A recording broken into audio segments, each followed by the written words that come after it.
Hello and welcome back to the Rods channel. You join me at my freshly cleaned workbench. Just spent all afternoon clearing everything off and getting it all ready to go.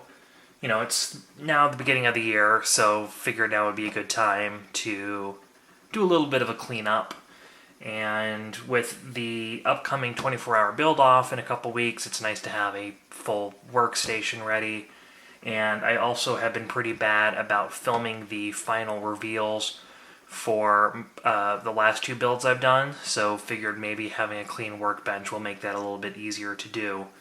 So, you know, figured it was about time. I was working with about maybe that much space here on the front of the bench. So, yeah. Now, it's the first video of the year, and as I mentioned, I have finished up two more builds in the background that have that I've been filming videos for, but have not gotten the final reveal video. They're both pretty quick builds, and so I'm filming them all as one whole video, but I need to film those final videos in order to, those final clips in order to get the video done. And I'm also working on another build that is the Revell Volkswagen Transporter. That is about 95 to 97% done. Just needs a few final things. I got it pretty much as close to done as I could get it for the SEMA build-off.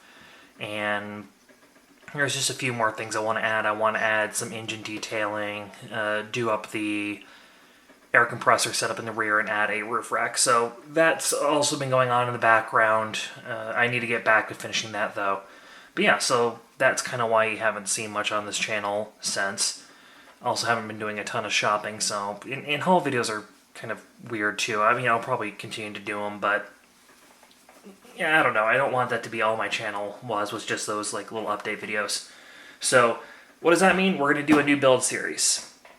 And I have a lot of ideas spiraling around in my head right now. I have a few that actually have deadlines.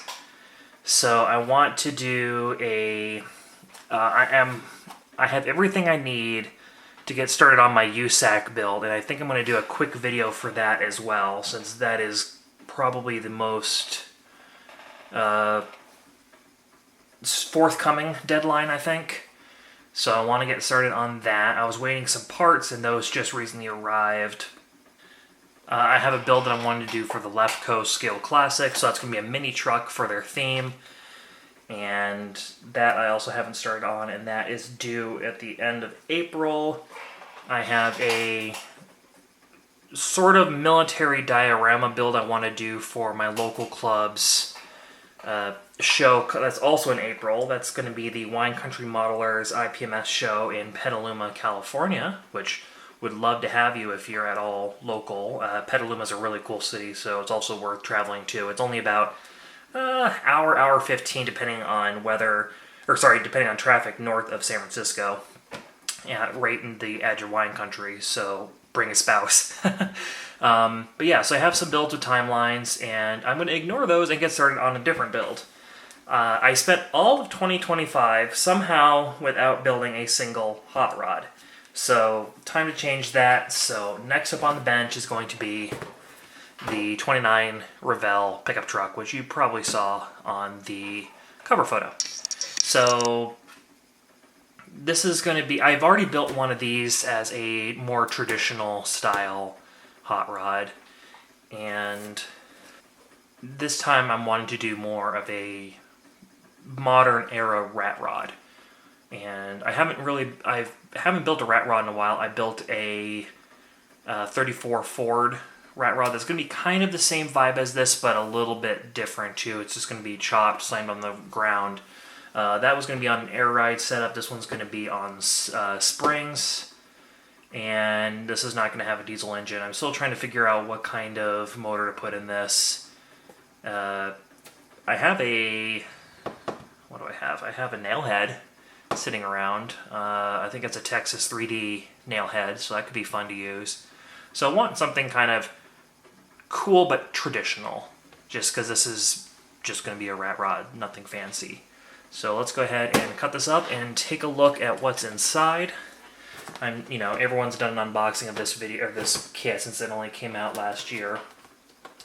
Which, speaking of which, I was surprised. I did not get this originally because, we only had one come to our hobby shop and someone else in our club wanted it, so I kind of let them have it because I didn't have any builds planned at the time. So, and then I was surprised, like, it never came back. That hobby shop closed and never got another one in stock. I went to another local-ish hobby shop that was, local-ish. It's an hour and a half away. They didn't have it in stock, so I ended up having to order this. And these are becoming hard to find kits. Like, I was looking on eBay. There's not a whole lot on eBay, and so I ended up ordering from a third-party seller, like an online hobby shop. So it all worked out. Didn't pay too much for this, which is nice. I did end up getting this kit because it has the motorcycle. I don't have a plan to build the motorcycle quite yet, but given that I already built the older rat rod version, now that that's floating around, now that this one's floating around, it's kind of devalues the old kit in my opinion, because they're both kind of going for the same price now, but only this one has a motorcycle, so this is, you get the bonus. And, I was surprised when they came out with this kit. I was sure that it was not going to come with the Roadster body and, like, the track nose and all that. So that was actually, I was surprised to see that. But, yeah, so let's kind of talk you through the idea on this build. There's a guy I follow on Instagram. His username is JuiceRod something. Let me double check that. Justice Rod 29, excuse me. And he's out of Japan, and he has just one of these really cool 29 pickup trucks that's just chopped and on the ground, and that's kind of what inspired me to do this build. And so, yeah, I did not chop the cab last time I built this kit, because I wanted the original build was going to be more traditional hot rod style. What is that? Oh, the bell housing. So yeah, the plan for this is I'm going to throw the doors on here. I guess we can zoom in a little bit.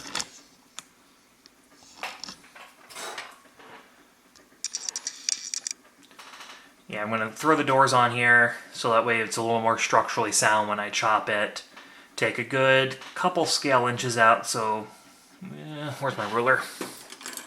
So, fun fact, if you didn't know, 1 real-life inch is about 1 millimeter in scale is about 1.02 inches on full size. So, if you're working with 1/25th scale, that is. So, if you're wanting to do something like a 3-inch chop, then that's essentially like a 3 millimeter chop on scale. So, fun little fact. So, roof on this, we're looking at about 20 mil. So I might actually take about 6 or 7 mil out of it because I really want this thing chopped. So it might end up being about will 5 be enough? I don't know if 5 will be enough. So it might be a 6 or 7 inch scale chop.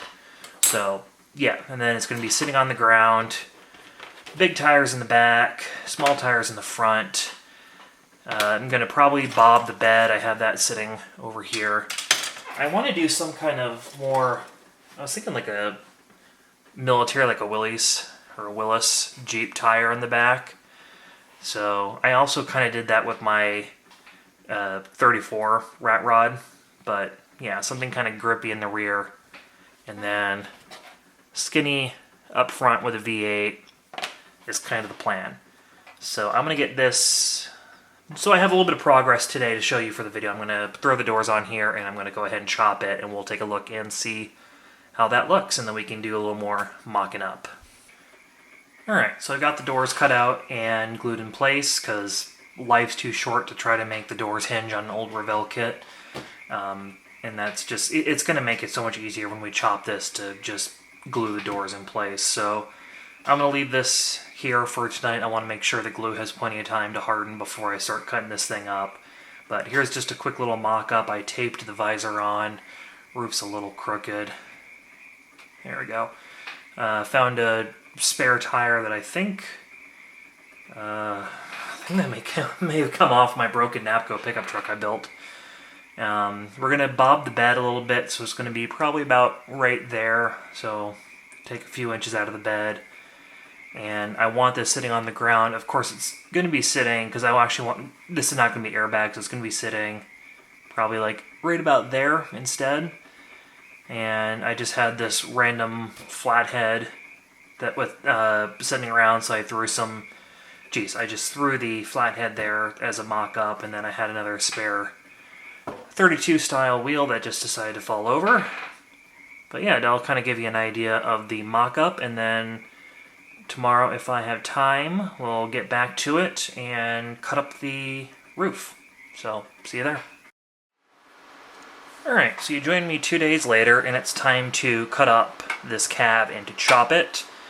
So, trying to think of the best way of doing this, I think I might just cut out the rear window, this whole panel, and then maybe cut out a section below here and just lower it. We'll see how that works, because the bed, excuse my sleeve, sits right about there. So I feel like I have enough room to bring the window down a bit. So I think that's going to be the best way to avoid mail slotting the rear window. So I'll just cut out that whole panel, move it down.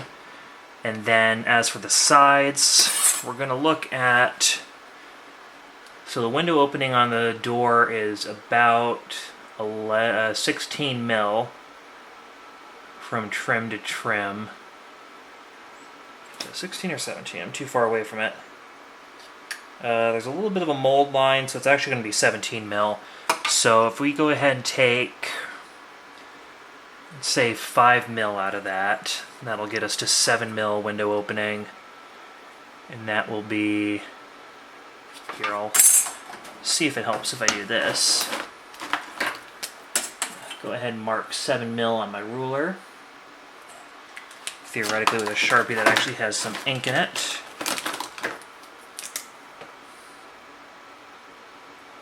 That doesn't really want to show up.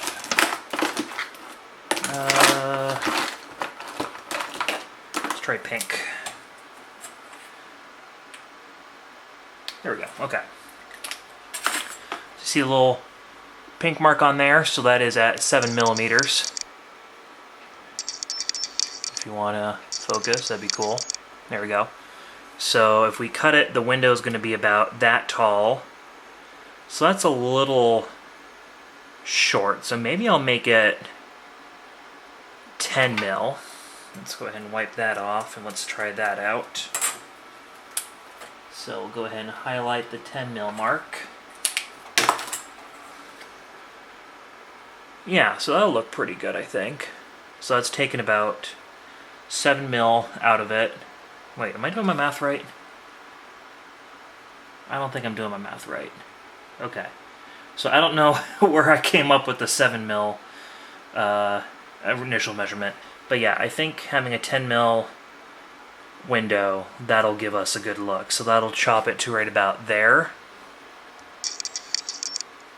So I think that's what we're going to do. So I'm going to go ahead and make a mark all the way around at the, I'm probably going to split this in half, right? So 10 mil, so I'm going to make a mark 5 mil up from the windowsill here, and then continue that around, and then I'm going to make a mark 5 mil, yeah, 5 mil down from the top window, and then make that mark all the way around. So that'll leave us with the excess in the middle to cut out. And I'm not going to rake the roof. I believe if I do this right, I'll be able to cut it so that I still have the top hinge, and that should give us plenty of room for the windshield as well. So I'm going to go ahead and mark that up real quick, and we'll be back. So I have all the cut lines marked up, and we're going to take 5 mil out of the cab, which will come out to about 5 inches on a full-size car. I did offset the chop a little bit so that the A-pillar chop is 1 millimeter further down than the back, so that we can actually keep the top hinges and give me plenty of room to cut underneath them. So I'm going to be using a hobby or a jeweler's saw for this, so that's what I'll be using. Has obviously a very fine saw blade on it. I do also have some of the serrated hobby knife blades, but I think those are going to be too coarse for how flimsy this is, because this is really thin plastic in these areas. I honestly could probably do it just with a really sharp hobby knife, but I'm going to go ahead and use the jeweler saw blade. So we'll go ahead and get all that cut, and I'll show you how it looks. Also forgot to do one last marking, but here's the marking for the rear. So this spot right here is 5 mil down, so we're going to cut along here, then cut along here, and then cut here, and move that whole panel down. So everything that you see has an X is going to be removed, and all the black lines are cut marks. So if you're interested in copying this, if you are interested in doing this kind of chop, the bottom line is 15 mil from the roof line, and then it's 10 mil down from there. So 10 mil from the top, 15 mil from the top, and that's going to be where I marked everything just going around. And that's where we will be cutting. Alright, so everything's cut up, and I will say that after I made the initial cuts to get the top part off, where I was just removing the extra sections, I did use a set of flush cutters very carefully, and that worked the charm and saved me a lot of time cutting. So here is our final roof height. Needs a tiny bit of cleanup on the passenger side to get to sit flush. But yeah, so let's see, can I carefully angle that up towards the camera a little bit? There we go. Yeah, so took again 5 scale inches or 5 millimeters out of it. We have the rear window, which is going to be put in place.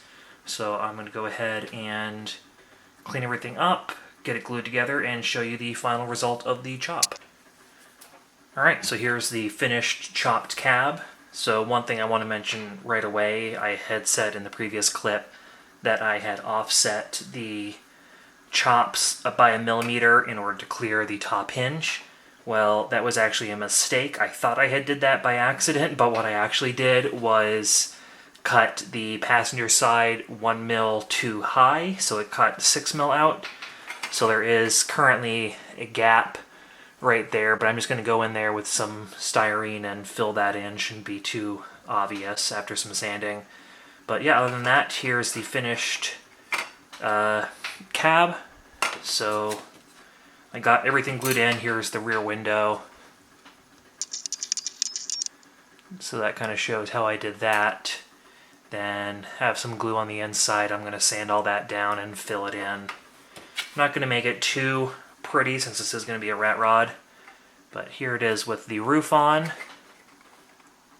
And yeah, I like that roof height. And since I know at least someone's going to want to see this, I do have the fenders, the bed, and a parts bin Model A hood. I think this might be the, is that the AMT Woody kit? I think that might be the hood from that. So we'll go ahead and see what it would look like if I were to do a full fendered hot rod. And that is pretty cool. Again, not what I'm going with for this build, but still a pretty cool idea. And then to give you a quick little mock-up of what I'm going to be doing, set the cap there. I have this little film canister to be the mock-up for the bed, and then we're going to have big tire in the back, small tire in the front, and then that's going to be too far forward, right about there. And then we're going to have our V8. So that's going to be the stance. I am going to bob the bed a little bit. I'm going to cut out the wood to make that easier. And yeah, so I think that's where we're going to call it for the first part of this video. Just going to kind of leave it as a walkthrough of how I'm doing the chopping on the cab. And then the next video we'll go more into bobbing the bed, and we'll probably start on channeling the body. I am going to cut a rear section out from the bottom here so that I can channel the chassis, and then we'll start with doing all that. I'm going to try and use the stock Model A chassis a little bit, but obviously we're going to have to Z the heck out of it on the front and the back. But yeah, so that's pretty much it for this first clip, and thank you so much for watching. I'll see you in the next part. Bye.